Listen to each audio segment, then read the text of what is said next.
Hello and welcome to a new video about programming Arduinos. This time we are talking about hardware. This time I want to give you a short introduction into the used things we are using simply. And one thing we are heavily using is the so-called breadboard. You can find the breadboard in your starter kit usually. I'm using this starter kit, and I know somewhere under here must be. Here it is. This not. This here. This is the breadboard. This is the so-called breadboard. It's a box. You can open it. Zack, zack. Here it is. What is this breadboard now? This breadboard has a lot of holes. You can plug in those cables somewhere. They will hold. So they are spring-loaded contacts are inside there. And now, how are those things connected to each other? Well, the connection is simply on the outer lines. It's clear. You see the red line and the blue line. They also already indicate that the outer lines are all interconnected to each other. But if I want to connect, I use here simply two cables. If you want to connect here this blue cable back, plug it in here this orange cable, I plug it in the same row. So now those two cables are interconnected to each other inside the breadboard. Okay, so this is where the contact is. If I do it like this, they are not connected to each other. They are isolated to each other. In the field in the middle, it's a little bit different.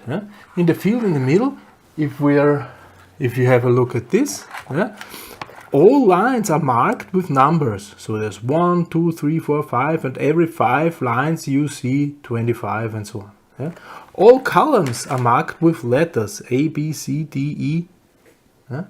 And connected to each other is every column in a line.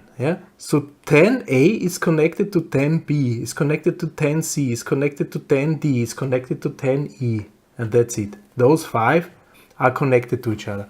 If I want to connect again two cables to each other and one is plugged in the row 10, I have to plug the next one also in the row 10. Then those two things are connected to each other. If I plug it in row 11, they are isolated to each other. If I plug it in row 9, they are also isolated to each other. Okay? There are also spring-loaded contactors inside, and only these 5 are connected. This gap in the middle is also separating. So now, even if both are in 10, they are not connected to each other because here in the middle there's this gap. So connected to each other only A, B, C, D, E and F, G, H, I, J. Good. This breadboard we are going to use to build our little circuits. This is a typical way of how to make some sort of prototyping. Sometimes it's a little bit hard to push legs inside here. If you find it hard to push legs inside there, there's a little hint for me. Sometimes those cables, they can be easily pushed in. Can be easily pushed in because they are very hard.